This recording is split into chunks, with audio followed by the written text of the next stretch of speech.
क्या बात है, सुबह से चौथी बार चाय बनवाए हैं। इतनी चाय आप तब पीते हैं जब टेंशन में होते हैं। मैं तो कहता हूं इस कमबख्त टेलीफोन को कटवा क्यों नहीं देते? क्या फायदा? 30 दिन में 20 दिन तो डेड रहता है। पिछले 3 दिन से डेड है और 30 बार कंप्लेंट लिखा चुका हूं। उधर विनोद फोन कर करके परेशान हो रहा होगा। अब बाहर जाकर एसटीडी से उसके ऑफिस में फोन क्यों नहीं लगा लेते? अरे भाई लगाया था, पर वो ऑफिस में नहीं है, किसी मीटिंग में गया हुआ है। 1000 बार कह चुका हूं उसे कि घर में फोन लगवा ले।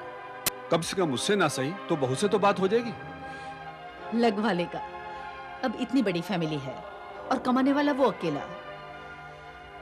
कहने को तो इतना बड़ा घर है हमारा, लेकिन वो भी गिरवी पड़ा है। और वो बेचारा भी जूही की शादी के लिए ही पैसे इकट्ठे कर रहा है ना। शादी तो तब होगी ना जब जूही के ससुराल शगुन भेजकर तारीख निकलवाएंगे।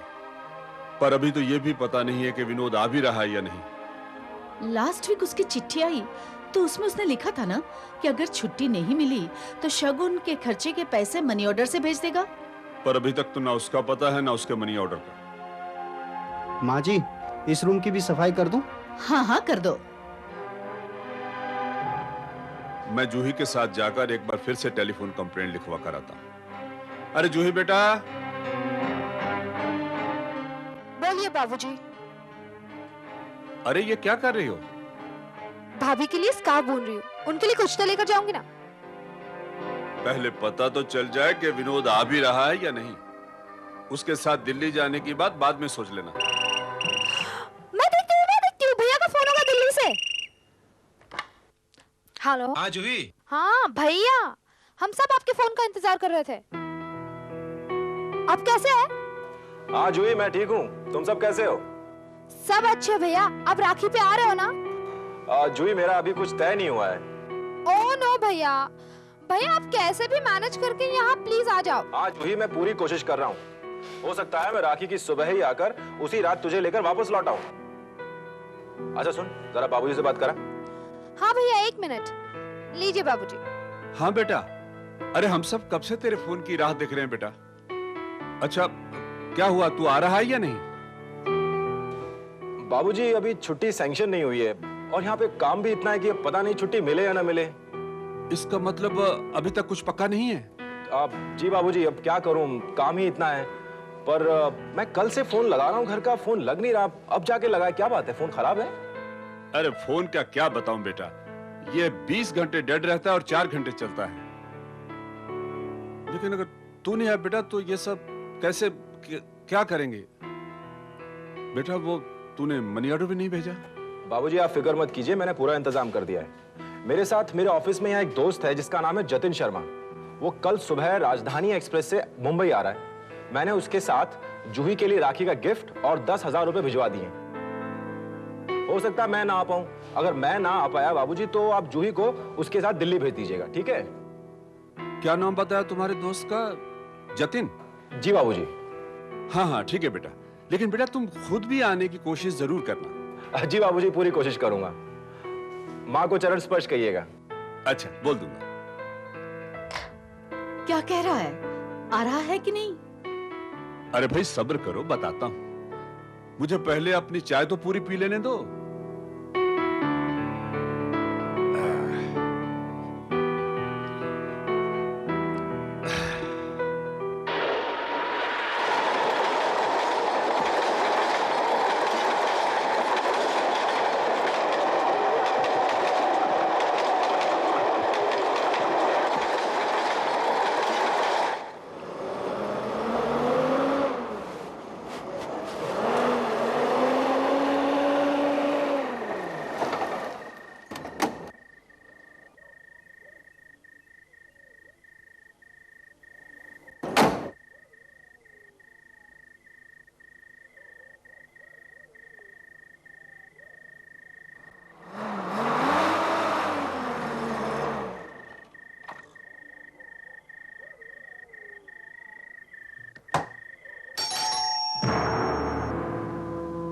कौन होगा इस समय?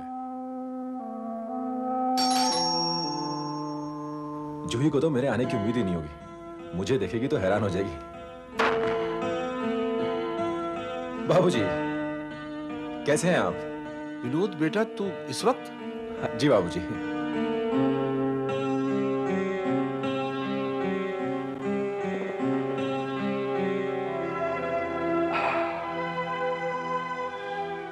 आप चौंक गए ना मुझे देखकर बाबूजी? लेकिन जतिन ने तो कहा था तुम्हें छुट्टी नहीं मिली। हाँ बाबूजी, कल दोपहर तक मुझे छुट्टी नहीं मिली थी, पर मैंने बड़ी रिक्वेस्ट की अपने बॉस से, तब जाकर के उन्होंने मुझे शाम को 2 दिन की छुट्टी दे दी। इसी बेटा तू अरे माँ, कैसी हो? चितर कैसा है रे तू? मैं अच्छा हूँ माँ। मैं रात की ट्रेन पकड़ के निकला बाबूजी, इसीलिए लेट हो गया। लेकिन निकलने से पहले मैंने कई बार फोन ट्राई किया, लगा ही नहीं। लगता है फोन खराब है अभी तक। हाँ ये तो हमेशा का रोना है, अभी भी डेड है। जूही, देख मैं आ गया, आजा नीचे। अरे बेटा, वो तो तेरे दोस्त जतिन के साथ आज शाम की गाड़ी से दिल्ली चली गई। आज शाम की गाड़ी से? हाँ लेकिन वो तो कल निकलने वाला था माँ। लेकिन उसने तो कहा था कि उसे कल अर्जेंट काम से दिल्ली वापस लौटना है, और तेरे बारे में कहा था कि तेरा आने का कोई चांस नहीं। हो, ये तो बड़ी गड़बड़ हो गई भाई। कोई बात नहीं, बहू तो वहां है ना। वैसे भी जूही को दिल्ली तो जाना ही था।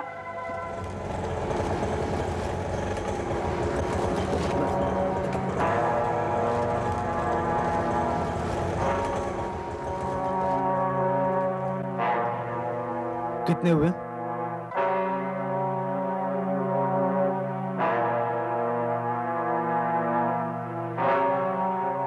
अरे जतिन, तू कब आया? मैं तो अभी आया। अब इस वक्त कौन आया? देखते हैं। लेकिन तू तो जूही को लेकर आज शाम की ट्रेन से दिल्ली चला गया था ना? जूही को लेके? और जूही कहाँ है? मुझे क्या पता, मैं तो पहली बार तेरे घर आ रहा हूँ, और कल से फोन ट्राई कर रहा हूँ ये बताने के लिए कि मैं कल सुबह दिल्ली जा रहा हूँ, मगर फोन लग ही नहीं रहा था। बाबूजी, ये जतिन क्या कह रहा है? क्या इनका नाम भी जतिन है?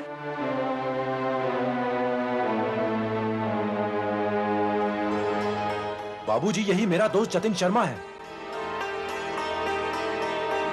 जिसके साथ मैंने जूही को दिल्ली भेजने को कहा था।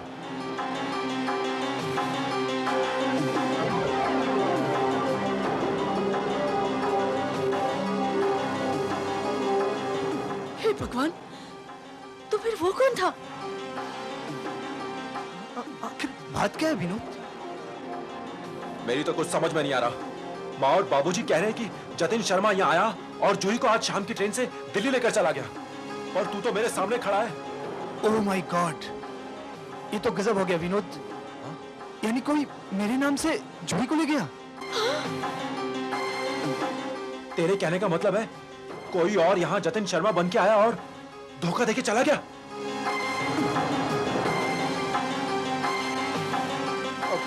विनोद, ये सब क्या है? जूही को कौन ले गया?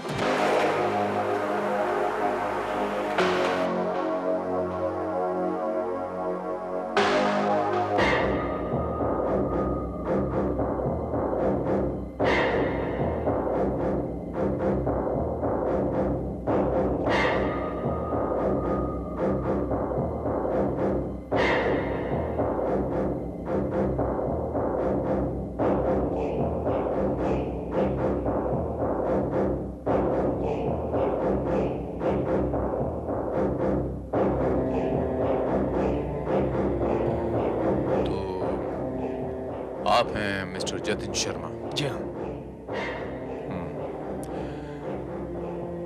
मिस्टर विनोद शुक्ला के दोस्त।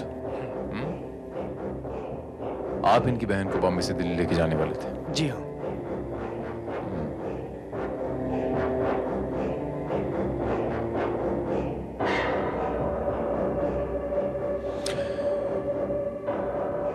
कोई आदमी आया और उसने कहा कि मैं जतिन शर्मा हूं, और वो आपकी बहन को ले गया। Very strange.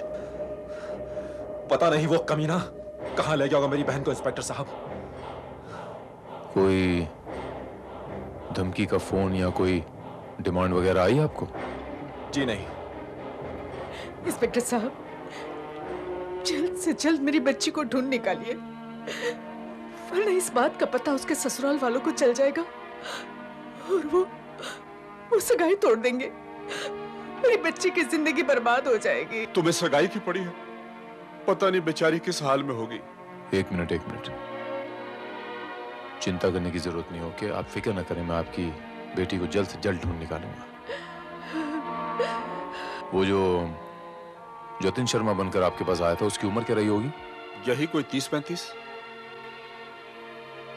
उसका कद क्या था? कोई ज्यादा लंबा नहीं था। उसका रंग? गेहुआ। बाकी का कुछ हुलिया बताएंगे? चश्मा पहने था और मूछें थी उसकी। और कोई खास पहचान? ऐसा तो कुछ याद नहीं आ रहा। हंसमुख था, उसका बोलने का लहजा बहुत ही अच्छा था, हमें उस पर बिल्कुल शक नहीं हुआ।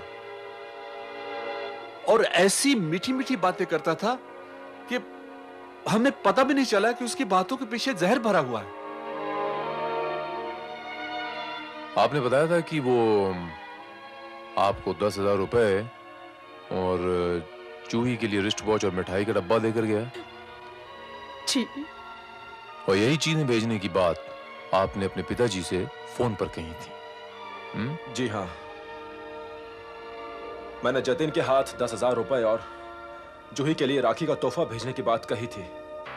और खुद को सच्चा साबित करने के लिए उसने वो तमाम चीजें लाकर आप लोगों को दी। इसका मतलब ये हुआ कि तुम्हारे और तुम्हारे पिताजी के बीच में हुई टेलीफोन पे बात उसे मालूम थी। आप बिल्कुल ठीक कह रहे हैं। ऐसा है। मिस्टर जतिन, वो 10,000 रुपए जूही के लिए वो जो तोहफा जो मिस्टर विनोद ने आपके हाथों में भिजवाया था, वो कहाँ है? जी, मैंने रात को इसे वापस कर दिया। जी हाँ। अच्छा विनोद, एक बात बताइए कि आपके, मिस्टर जतिन के और आपके परिवार वालों के अलावा इस बात का और किस किस को पता था कि मिस्टर जतिन शर्मा आपकी बहन को बॉम्बे से दिल्ली लेके जाने वाला? जी, मैंने अपने पिताजी और माताजी के अलावा किसी और से इस बारे में जिक्र नहीं किया। श्योर? जी हाँ। ऑलराइट। ये फोन कहां से किया था आपने? अपने दिल्ली वाले ऑफिस से। दिल्ली ऑफिस से?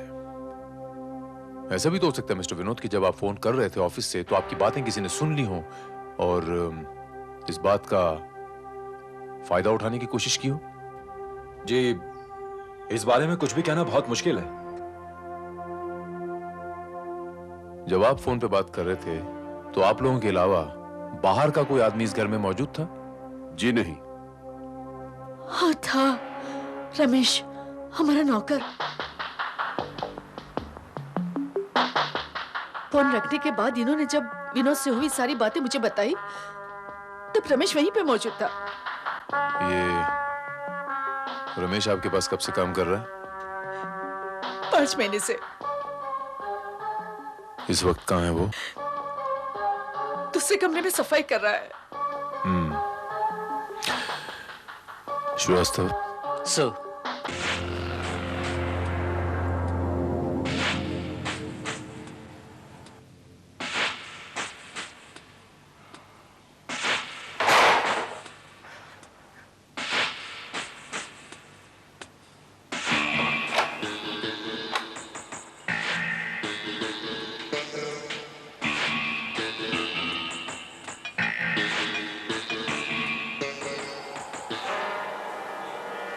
क्या नाम है तेरा?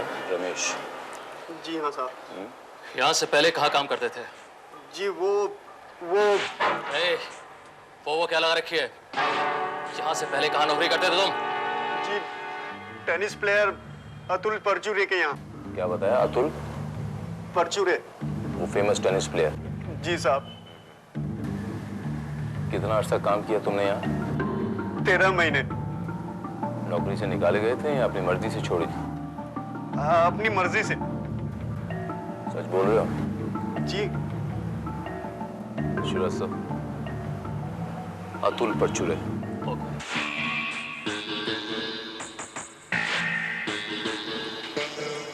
इतने मशहूर आदमी के यहाँ काम करते थे, इतने पैसे वाले आदमी के यहाँ, तो नौकरी क्यों छोड़ी वहां से?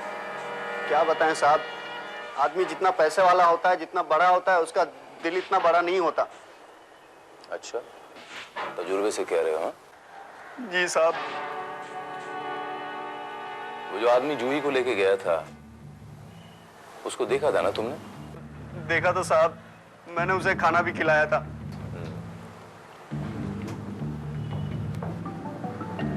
सर, ये आदमी एक नंबर का चोर और जुआरी है। मिस्टर परचूरे ने इसे चोरी करते रंगे हाथों पकड़ा और इसी वजह से इसे नौकरी से निकाल दिया था। तो कह रहा था मैं सच बोल रहा हूँ? जी साहब। हाँ? साहब मैं बेकसूर हूँ, मैंने कुछ नहीं किया। तूने और उस आदमी ने मिलकर जूही को गायब किया है। नहीं साहब, मेरा भरोसा कीजिए। साफ साफ बता दे, उस आदमी ने तुझे कितने पैसे दिए थे, वरना मार मार के हम तेरी खाल उधेड़ देंगे। माँ कसम साहब, मैंने कुछ नहीं किया, मैं बेकसूर हूँ।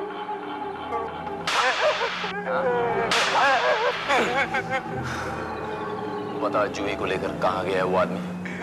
मैं बेकसूर हूँ साहब, मैंने कुछ नहीं किया। नहीं बताएगा? नहीं बताएगा?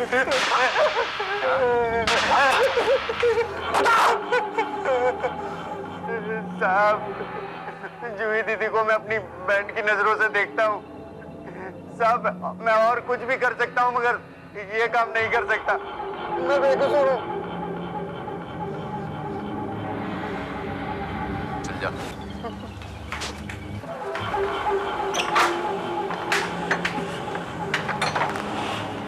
क्या लगता है सर?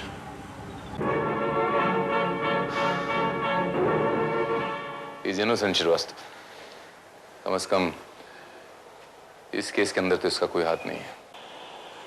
फिर भी इसका पास्ट रिकॉर्ड अच्छा नहीं है, नजर रखना इस पर। ओके। लगता है इंस्पेक्टर साहब को रमेश पे शक है। तभी उससे इतनी पूछताछ कर रहे हैं। आजकल घरों में 70% क्राइम नौकरों की वजह से होते हैं। इंस्पेक्टर साहब, मेरे ख्याल से आपका शक बिल्कुल सही है। बात दरअसल ये है जतिन साहब कि जब तक असली मुजरिम पकड़ा नहीं जाता, तब तक शक मुझे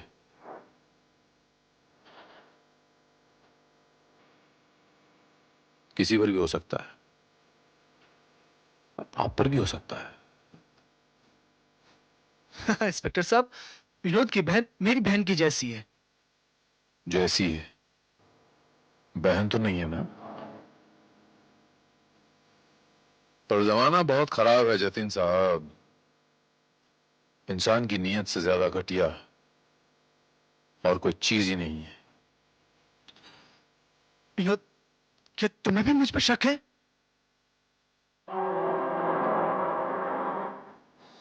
विनोद, जवाब क्यों नहीं देते? क्या तुम्हें भी मुझ पर शक है? जतिन साहब, जब तक जूही नहीं मिल जाती, आप ये शहर छोड़कर बाहर नहीं जाएंगे। हम्म?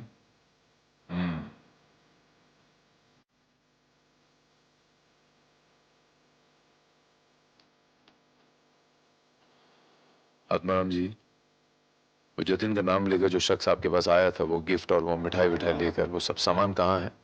मेरे पास है। वो सारा सामान लेकर चलिए मेरे साथ, पुलिस स्टेशन चलना पड़ेगा आपको।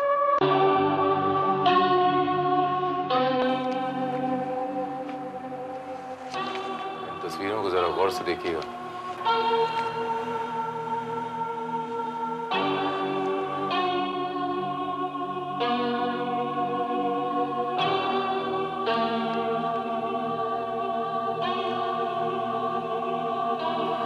इनमें से कोई तो नहीं है? जी नहीं, इनमें से कोई नहीं है। Are you sure? Sure sir. आपको उस आदमी की शक्ल अच्छी तरह याद है आत्माराम जी? भला मैं उसे कैसे भूल सकता हूँ?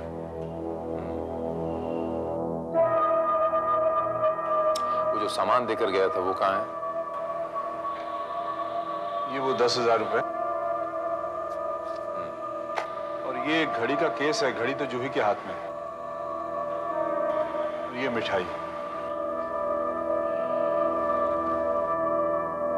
ठीक है, आप लोग जा सकते हैं। जैसी कुछ इन्फॉर्मेशन मिलेगी आप लोगों को इत्तला कर दी जाएगी। इंस्पेक्टर साहब, मेरी बहन। रिलैक्स बरखुरदार, आपकी बहन आपको मिल जाएगी। ओके, कुछ पता चलेगा आपको इन्फॉर्म कर देंगे प्लीज। थैंक यू इंस्पेक्टर साहब।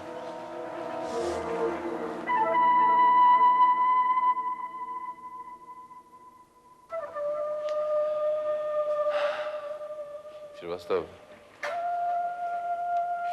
उस आदमी तक पहुंचने के लिए अभी तक हमें एक भी सुराग नहीं मिला है। Not even a single clue. Sir, मुझे तो शक है कि कहीं ये केस परफेक्ट क्राइम की एक मिसाल बनकर न रह जाए। मुझे पूरा यकीन है कि ऐसा नहीं होगा श्रीवास्तव। अपराधी कोई ना कोई सुराग जरूर छोड़ता है श्रीवास्तव, जरूर छोड़ता है।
जुहू,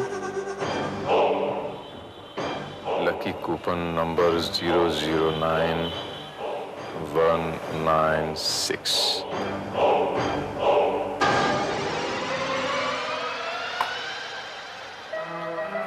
हमें सुराग मिल गया श्रीवास्तव। इस आदमी ने ये घड़ी जुहू से खरीदी है। इस दुकान में चलते हैं, शायद इस दुकान से हमें उस आदमी के खिलाफ कोई ना कोई सुराग जरूर मिलेगा। कौन श्रीवास्तव?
डुप्लीकेट बिल्स के बेसिस पे हम ये ड्रॉ निकालते हैं और जिसका नंबर लगता है वो पहले इनाम में 21,000 रुपए कैश ले लेता है।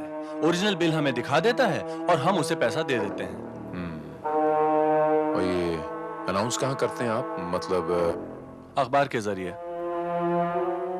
अखबार में इश्तिहार देते हैं आप। आपको मेरे लिए एक फेवर करना पड़ेगा मिस्टर जैन। 009196 लग गया अशोक। अबे क्या लग गया रे? 21,000 रुपए का इनाम लग गया। अबे ये देख। अबे मजाक मत कर। हाँ बे, सच बोल रहा है तू? मैं जाता हूँ 21,000 रुपए कड़क कैश लेने जैन ब्रदर्स के यहाँ। तू यही इंतजार करना। जा तू जल्दी जा यार, जल्दी लेके आ। निकल पड़ी अपनी तो जा यार, जल्दी पैसे लेके आ।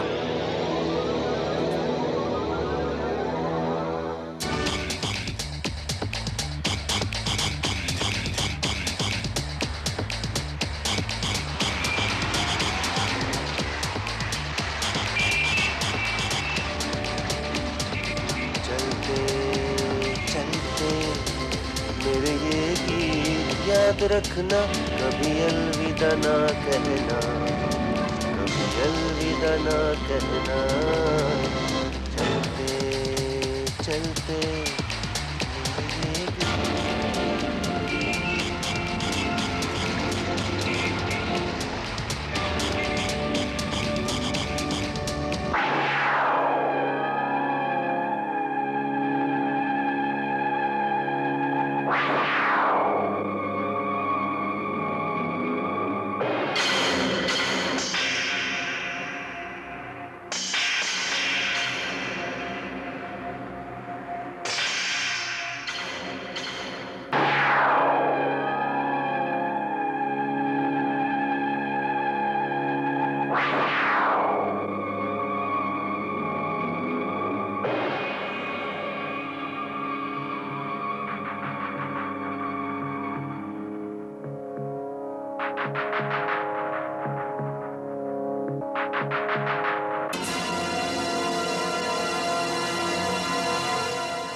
कहिए। आपके लकी ड्रॉ का पहला नंबर मेरा निकला है। अच्छा, बिल दिखाइएगा।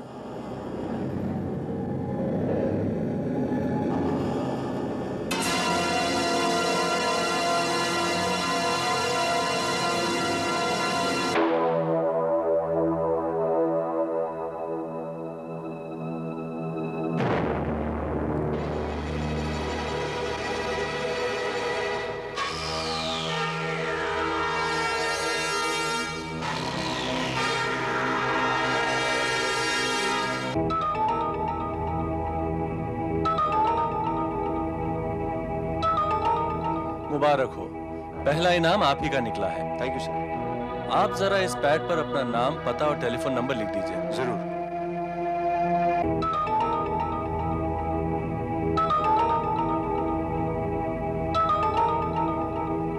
आत्माराम जी, ये वही आदमी? नहीं, वो आदमी नहीं है। ध्यान से देखिए आत्माराम जी, ये वो आदमी नहीं है? नहीं, उसे तो मैं दूर से देखते ही पहचान सकता हूँ। आइए बाहर आइए।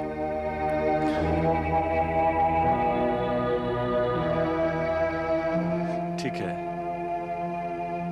ये रहे आपके इनाम के 21,000 रुपए।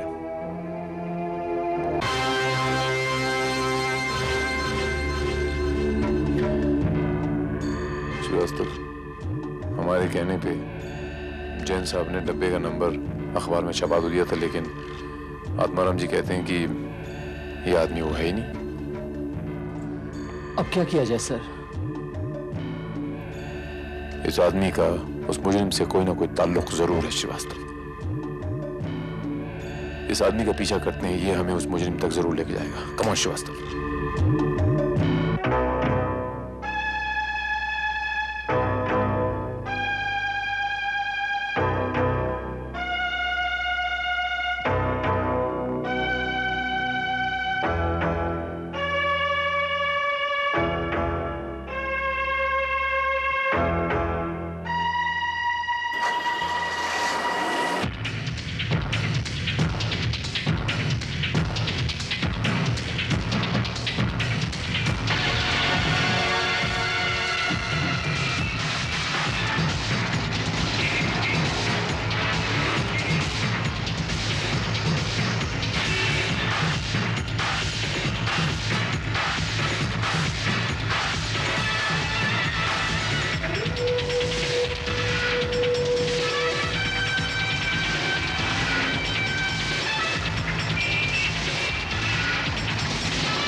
पैसे लाए क्या? हाँ लाए ना। दिखा यार। ये नोट देख, कड़क कड़क। अरे इस धंधे में फायदा ही फायदा है सावंत। लगता है तकदीर अपने साथ है।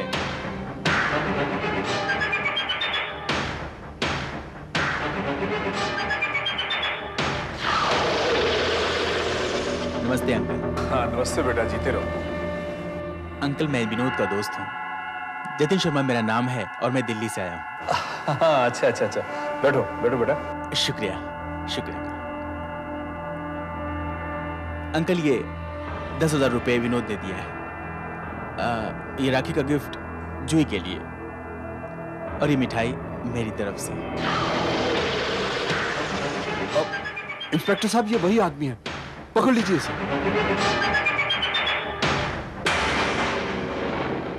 Are you sure?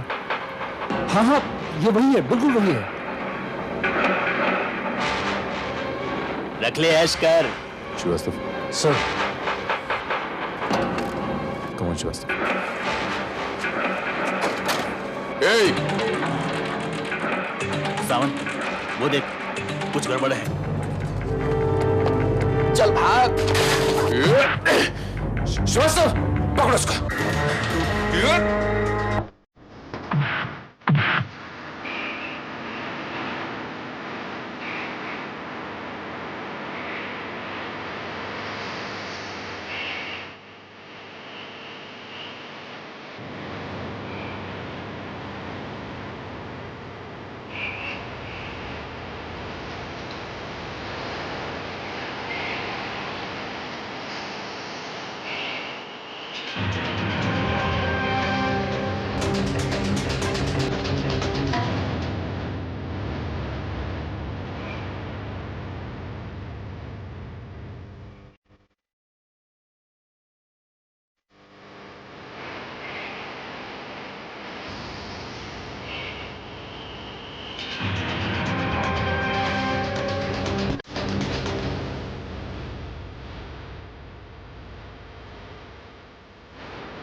बोल कहाँ है जूही? वो हमारे पास नहीं है।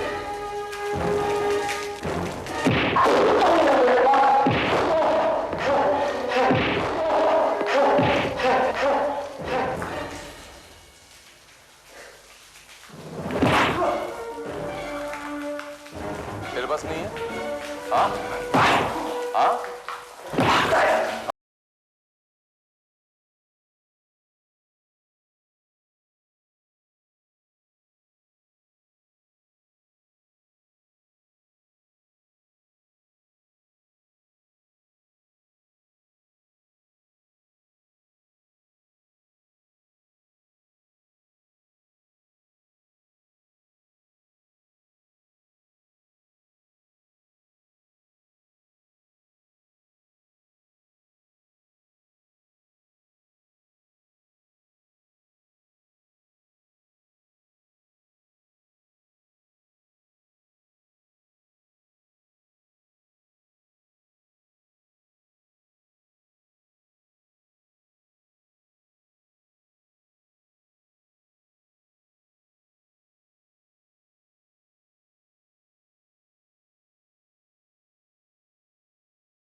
इससे विनोद का फोन आ गया। मेरे साथ मेरे ऑफिस में यहाँ एक दोस्त है जिसका नाम है जतिन शर्मा। वो कल सुबह राजधानी एक्सप्रेस से मुंबई आ रहा है। मैंने उसके साथ जूही के लिए राखी का गिफ्ट और 10,000 रुपए भिजवा दिए। हो सकता है मैं ना आ पाऊं। अगर मैं ना आ पाया बाबूजी तो आप जूही को उसके साथ दिल्ली भेज दीजिएगा, ठीक है?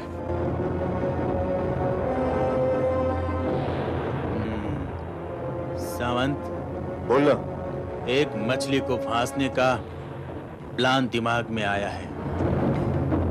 40832229 एड्रेस निकाल।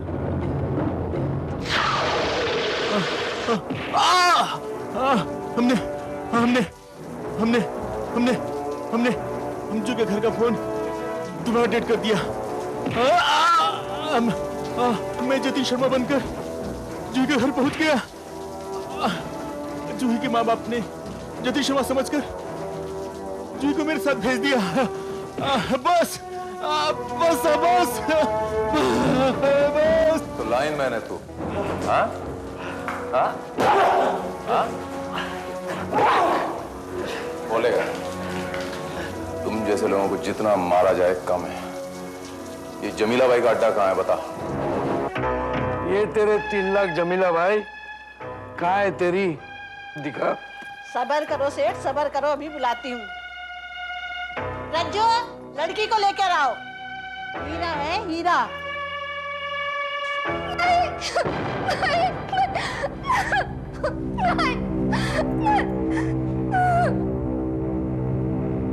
वाह वाह जमीला भाई, ये तो हीरा है हीरा। बहुत खूब।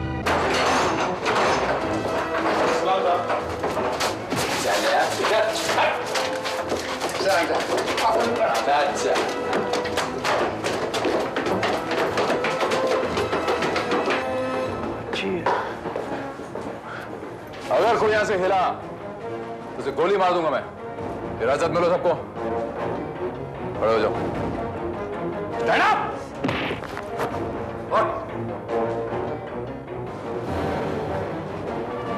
तुम्हारा नाम जूही है?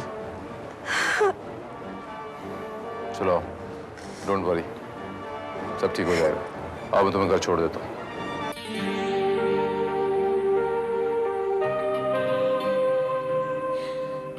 इंस्पेक्टर साहब, आपने हमारी बच्ची की जान बचाकर हमारी जिंदगी बर्बाद होने से बचा ली। हाँ इंस्पेक्टर साहब, वाकई आपने हमारी जिंदगी बचा ली।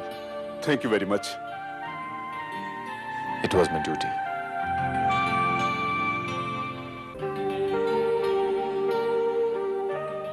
आपकी बेटी आज से मेरी बहन है।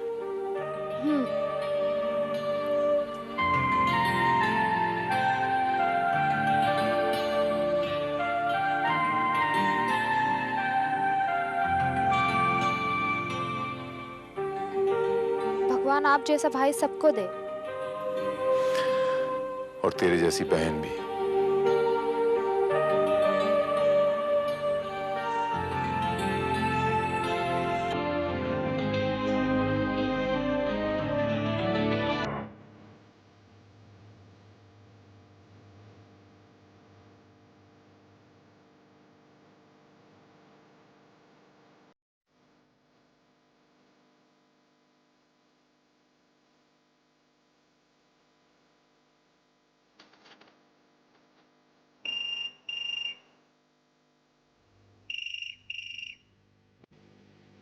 हेलो, मैं बोल रहा हूँ।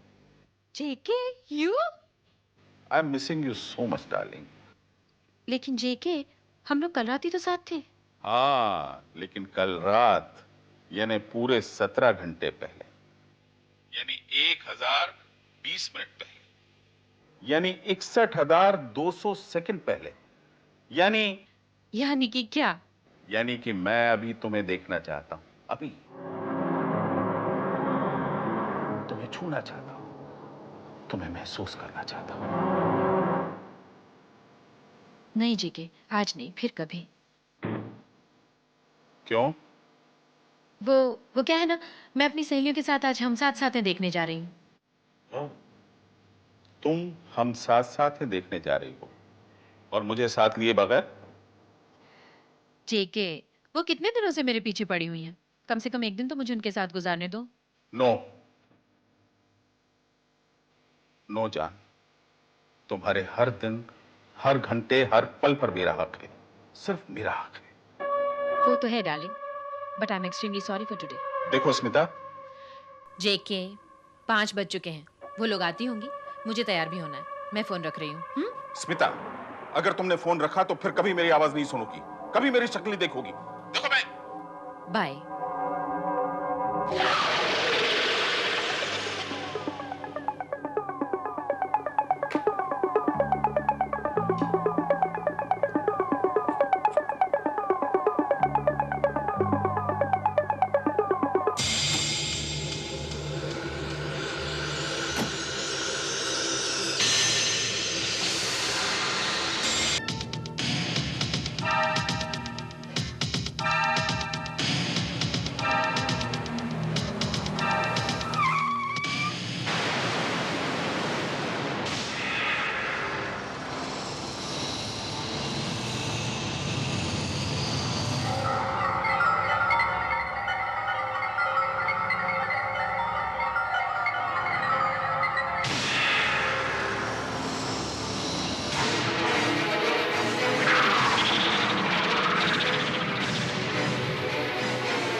कमाल कर दिया।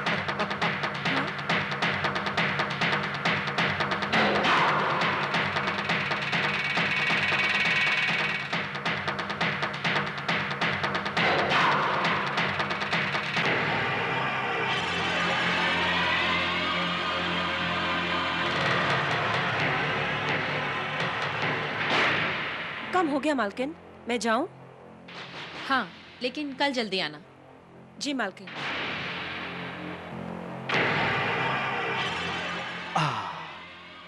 अच्छा डार्लिंग, मैं भी अभी चलता हूँ, तुम जल्दी से तैयार हो जाओ, मैं भी तैयार होके आता हूँ। Okay okay, bye bye. Bye. Rohit, या जल्दी आना। डार्लिंग, यूं गया और यूं आया। मैं इंतजार करूंगी। अरे मैं आता हूँ ना अभी। Take care.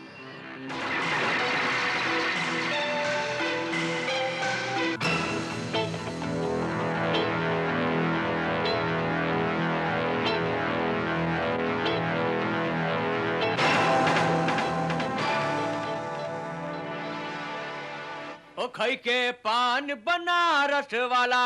अरे कहो साहब, गाड़ी ढूंढ रहे हैं अपना? हाँ, यहाँ वो एक लाल कलर की मारुति खड़ी थी ना। गजब कटे हैं जी, गजब कटे हैं। अरे उसको तो आरटीओ वाले उठा कर ले गए हैं। वो देखिए, वहां पर नो पार्किंग का बोर्ड लगा है। Oh my god. तुम? हाँ मैं। तो ये थी आपकी सहेली। Looking smart today. Have a sip. मैं तो सिर्फ स्मार्ट दिखता हूं, लेकिन तुम स्मार्ट हो। मेरे दिए हुए पैसों पर मेरे ही घर में किसी और के साथ अय्याशी कर रही हो। कम ऑन जेके, वो सिर्फ मेरा दोस्त है। अच्छा, सिर्फ दोस्त? और उस दोस्त के साथ शाम को बाहर जाने के लिए तुमने मुझसे झूठ बोला? शायद तुम भूल गई हो कि तुम मेरी रखेल हो। You are my keep. हाँ हाँ, मैं तुम्हारी रखेल हूँ, लेकिन सारी जिंदगी में रखेल बनकर नहीं गुजारना चाहती। मेरी भी अपनी ख्वाहिशें हैं, अरमान हैं, सपने हैं, जिन्हें तुम कभी पूरा नहीं कर सकते। क्या नहीं किया मैंने? घर, कपड़े, पैसे, और क्या चाहिए तुम्हें? शादी कर लो मुझसे। दे दो अपनी बीवी मधु को तलाक। लेकिन वो तुमसे कभी नहीं होगा। अरे, जो आदमी अपना चेहरा इस दाढ़ी और हेड के पीछे छुपाकर मेरे पास आता है, वो मुझे क्या अपना नाम देगा?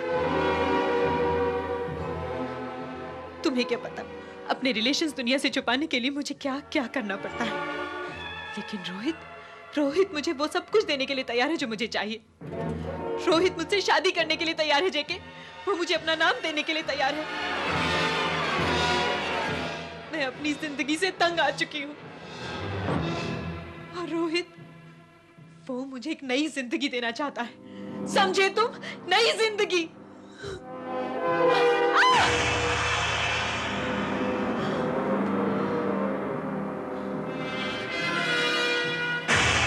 एक बात कान खोलकर सुन लो, मैं रोहित से शादी कर रही हूँ।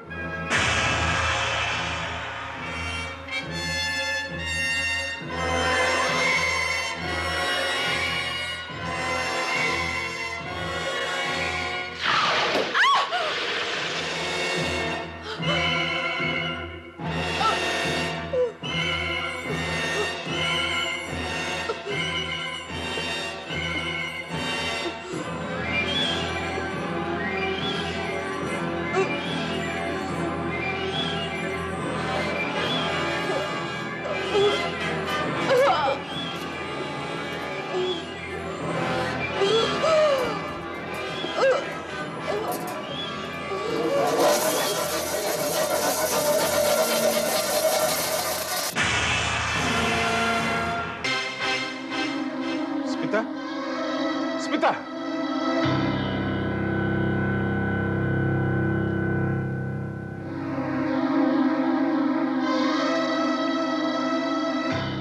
Oh my God.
सिर्फ और सिर्फ तुम्हारे लिए जान। Thank you.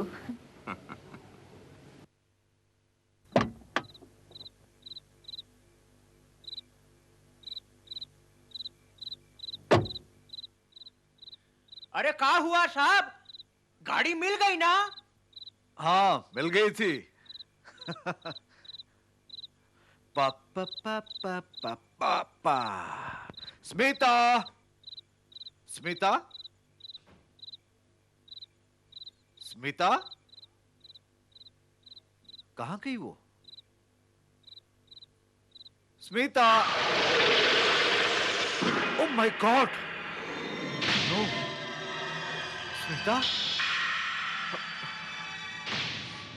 स्मिता,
मेम साहब,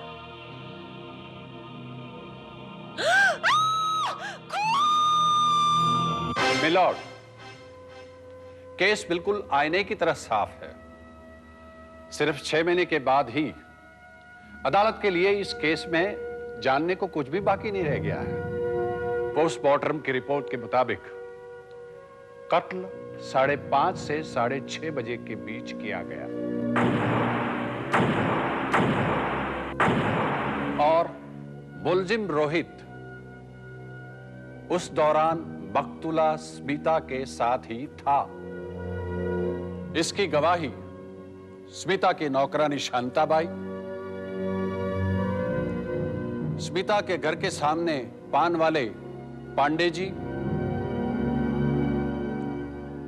और पुलिस वाले जिन्होंने उस दिन नो पार्किंग से इनकी गाड़ी उठाई थी, सब दे चुके हैं। कमरे की जो हालत थी और लाश जिस पोजीशन में पाई गई थी, इससे साफ जाहिर होता है कि रोहित और स्मिता के बीच किसी बात पर बहुत झगड़ा हुआ। बात हाथापाई पर पहुंच गई और गुस्से में आकर रोहित ने उसका कत्ल कर दिया और फरार हो गया।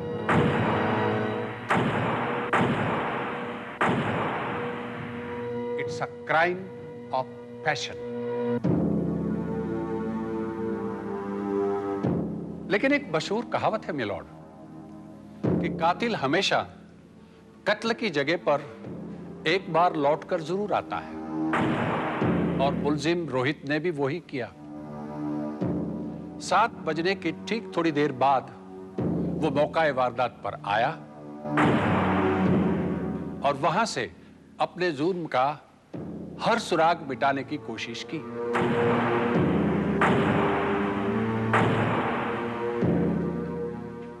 इसने बियर मग साफ किए, अपनी छोटी मोटी चीजें उठाई और जहां जहां भी अपनी फिंगरप्रिंट्स हो सकती थी मिटा दी।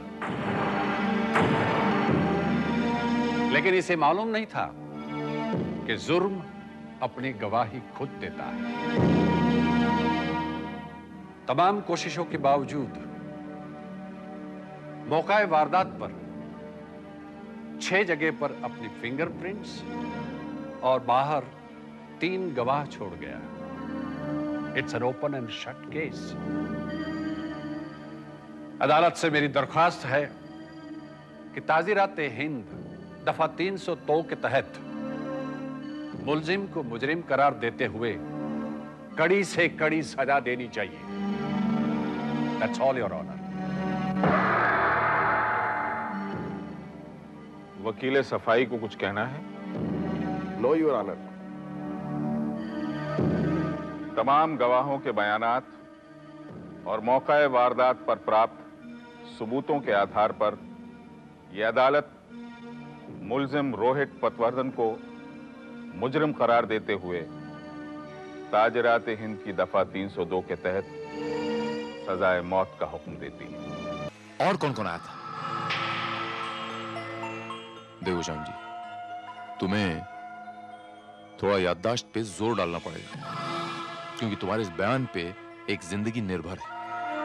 कोई और तो नहीं आया था, पर रोहिते जी को अपनी ही गाड़ी के पीछे भागते हुए देखा था। अच्छा ये बताओ श्याम जी कि स्मिता जी के घर में उनकी नौकरानी शांताबाई और रोहित के अलावा और कौन कौन आता था? उनकी 2-3 सहेलियां आती थी और हाँ, एक साहब भी आते थे। हर रोज? हर रोज तो नहीं, हफ्ते में 2-3 बार आते हैं। हाँ, और एक बात हमको याद आई, वो साहब भी उस दिन उनको अंदर जाते हुए तो नहीं देखा था, पर बाहर आते हुए जरूर देखा था। कितने बजे थे तब? टाइम का तो ठीक से ध्यान नहीं है, पर रोहित जी के दोबारा आने के कुछ देर पहले उनको मैंने देखा था। उनका नाम हुलिया कुछ बता सकते हो? नाम तो मालूम नहीं है, पर लंबा तगड़ा अधेड़ उम्र का आदमी, कैप हमेशा लगाते थे और दाढ़ी भी थी उनकी साहब। इसके मायने ये हुए श्रीवास्तव कि कातिल कोई लंबा चौड़ा कदकाठी वाला और दाढ़ी वाला है। लेकिन सर दाढ़ी नकली भी हो सकती है, और इस शहर में दाढ़ी वाले और इस कदकाठी के लाखों लोग होंगे। हम कहां तक उसे ढूंढते फिरेंगे? Maybe you're right. स्मिता की नौकरानी शांताबाई से बात करते हैं। जी। शायद वो इस केस में कुछ रोशनी डाले। हाँ साहब, ऐसे एक साहब बरोबर स्मिता मेम साहब के आया करते थे और उन दोनों के बीच अक्सर झगड़ा हुआ करता था। झगड़ा हुआ करता था? हाँ साहब, वो दोनों तो बरोबर झगड़ते रहते थे। किस बात पर?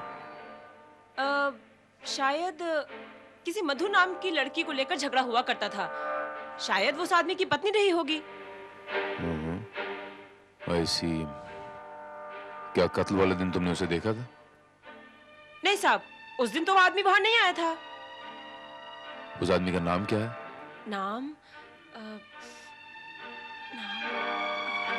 एक मिनट, ये लाइटर दिखाना। ये लाइटर तो पाइप जलाने का लाइटर, तुम तो बीड़ी पी रहे हो। ये लाइटर तुम्हारे पास कहां से आया? साहब, ये उन्हीं साहब का है। एक दिन भूल गए थे तो मैंने चुरा लिया।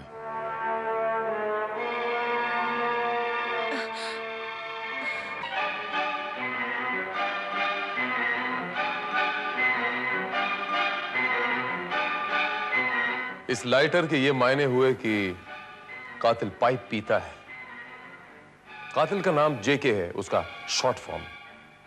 उसकी पत्नी का नाम मधु है और स्मिता के तुम्हारे अलावा उसके साथ भी संबंध थे। जब उसे पता चला कि स्मिता के तुम्हारे साथ भी संबंध हैं, तो उसने स्मिता का खून कर दिया। बस तुम्हारे केस में यही तरक्की हुई है, लेकिन इस मामले के तय तक पहुंचने के लिए मुझे स्मिता के घर जाना होगा।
इस चाबी का ताला तो मिल गया श्रीवास्तव, लेकिन इस चाबी का ताला हमें खोजना है।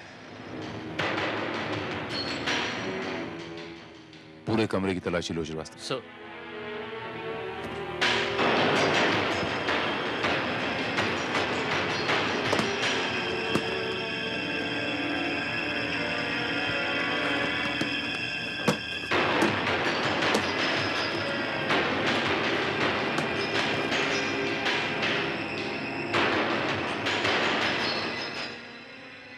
सर, सर ये डायरी मिली है। क्या खास बात है इस डायरी में?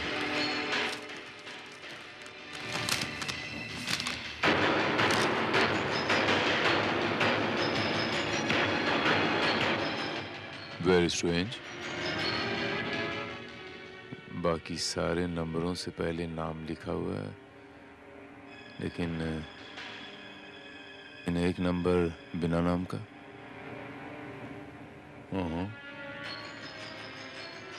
देखें।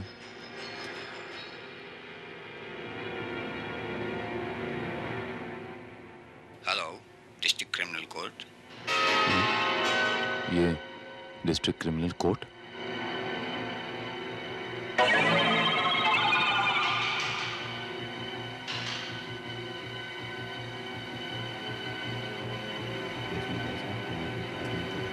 Excuse me sir. जी। यहाँ कोई मिस्टर जे के नाम के आदमी है? कोई वकील या कोई आप जज साहब की बात कर रहे हैं? उन्हीं को यहाँ जे के कहते हैं, जुगल किशोर मेहता। जुगल किशोर मेहता उर्फ जे के। ये मिलेंगे कहाँ पर अभी? जी कोर्ट में।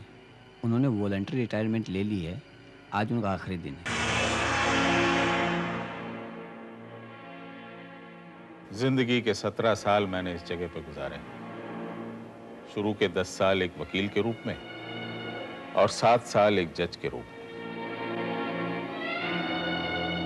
लेकिन आज के बाद शायद मैं इस कोर्ट रूम में तो क्या, किसी भी कोर्ट रूम में कभी नहीं जाऊंगा। आप तो नहीं जाएंगे सर, लेकिन आपके दिए हुए फैसले लोग हमेशा याद रखेंगे। वैसे आपके इतने लंबे करियर में क्या कभी कोई ऐसा मुकदमा आया जिसमें आपको मालूम हो कि कटघरे में खड़ा आदमी सचमुच गुनहगार है, फिर भी आपको उसे छोड़ना पड़ा हो क्योंकि आपके पास पर्याप्त सबूत या गवाह नहीं थे? जी नहीं, कभी नहीं।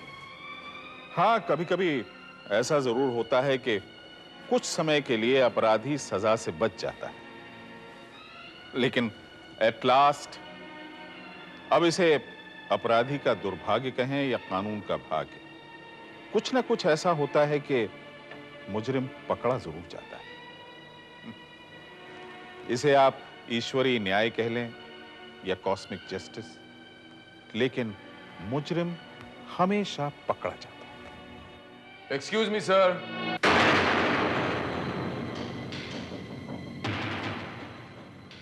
सर, ये मैं मानता हूं कि मुजरिम कभी ना कभी कानून की पकड़ में तो आता ही है, लेकिन बाज वक्त ऐसा भी होता है कि कानून में कुछ कमियों की वजह से या यूं कह लीजिए बैड लक से कोई निर्दोष कानून के शिकंजे में फंस जाता।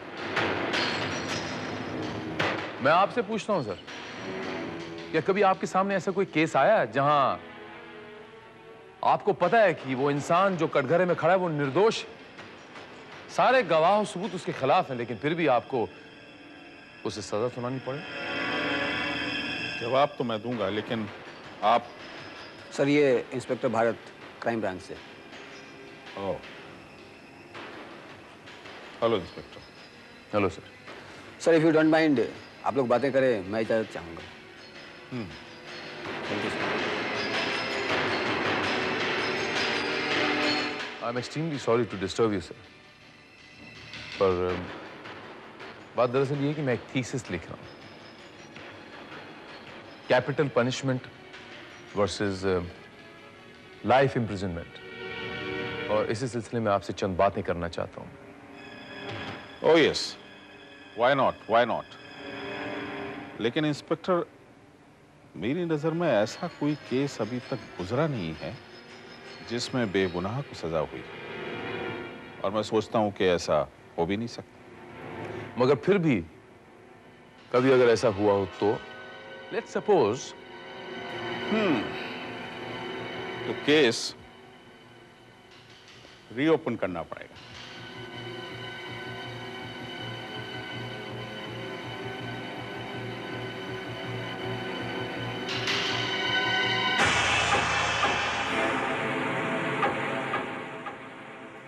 इसे तो नहीं ढूंढ रहे आप ही का लाइटर है। अभी अभी बाहर मिला मुझे।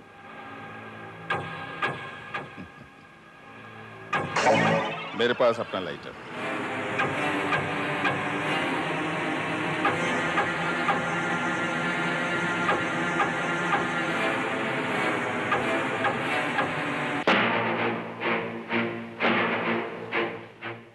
हाँ सर, मैं आपसे पूछना चाहता था कि आपको इतने सालों का तजुर्बा है, फिर भी किसी की शक्ल देखकर, सिर्फ शक्ल देखकर ये तय करना कि ये गुनहगार है या नहीं, थोड़ा सा मुश्किल काम होता होगा ना सर? आपका क्या ख्याल है?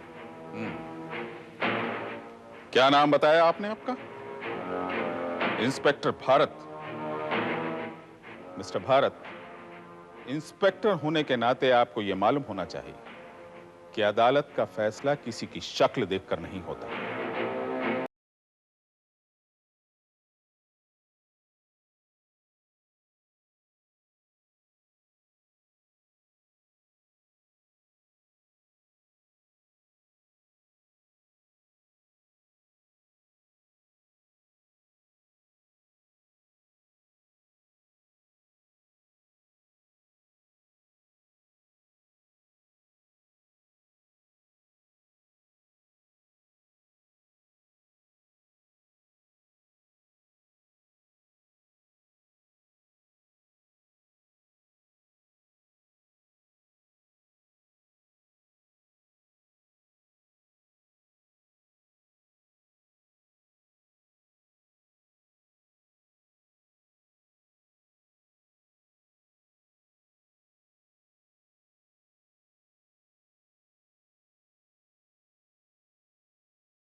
कि मुजरिम हमेशा पकड़ा ही जाता है।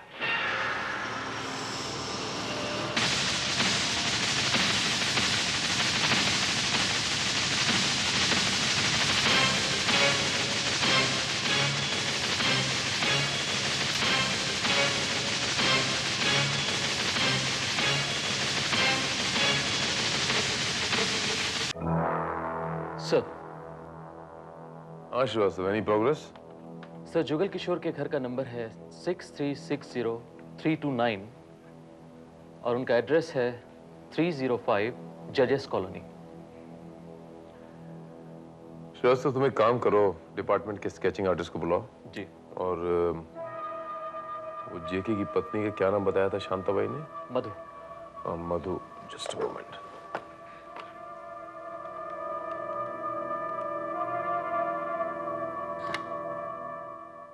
हेलो।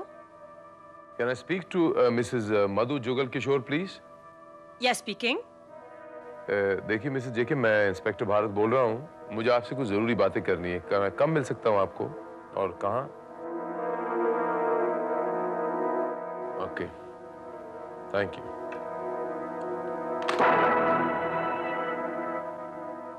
शायद तो लगता है हमें उस चाबी का ताला मिल गया है।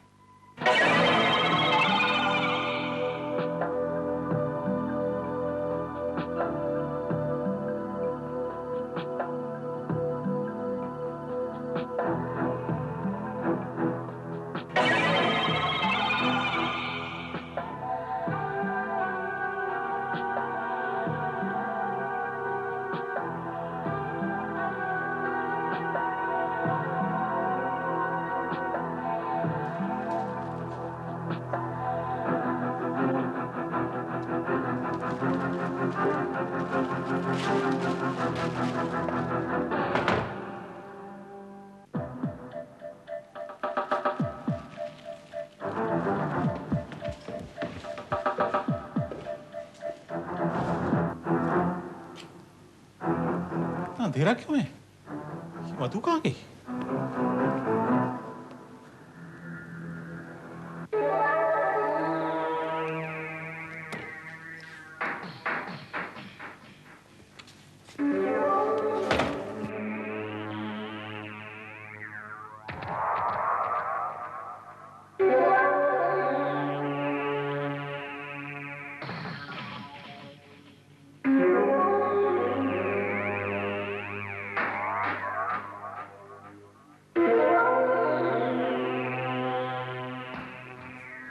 मधु, मधु, रामदीन, अरे भाई कहां मर गए सब लोग?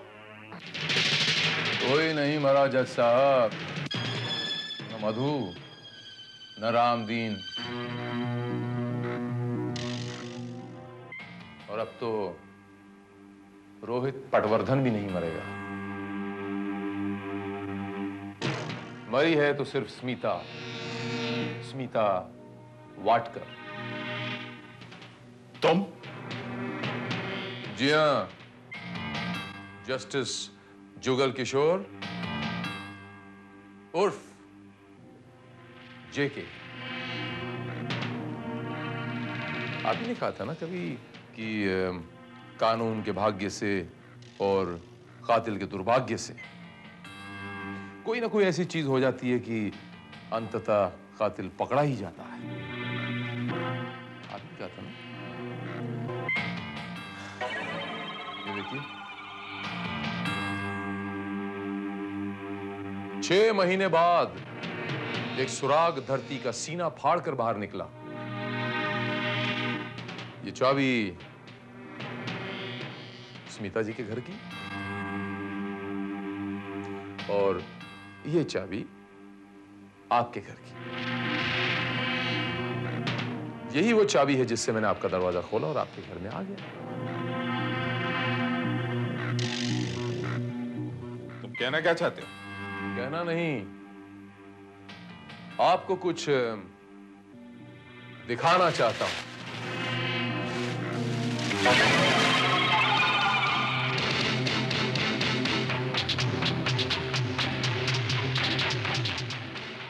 तो मेरा स्केच है, इसमें क्या दिखाना चाहते हैं? क्या खास बात है इसमें?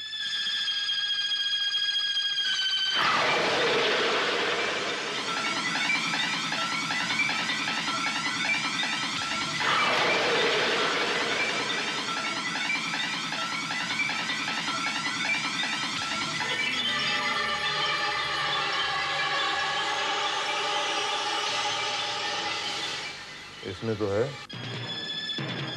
कौन है ये? मैं ऐसा नहीं जानता।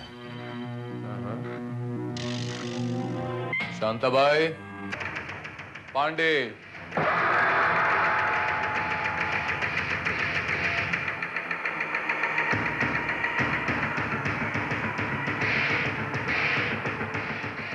ये लोग इस चेहरे को बड़ी अच्छी तरह जानते हैं।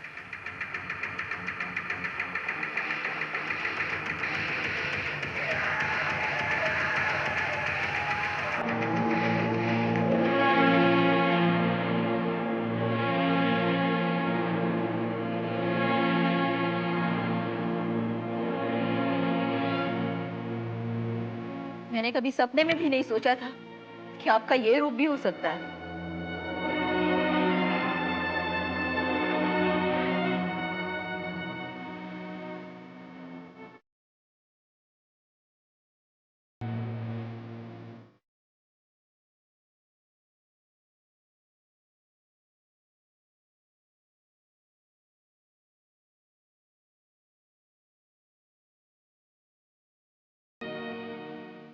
आपकी खामोशी बता रही है कि आप भी इस चेहरे को पहचानते हैं।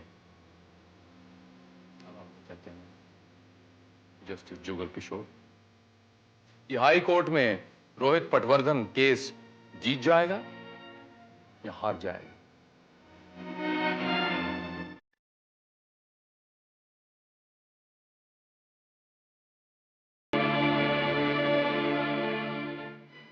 जीतेगा।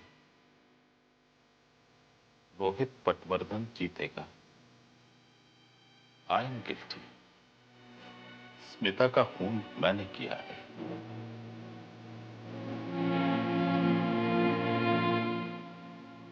गुनहगार मैं हूं। कानून पर मेरा विश्वास आज एक बार फिर सच साबित हुआ।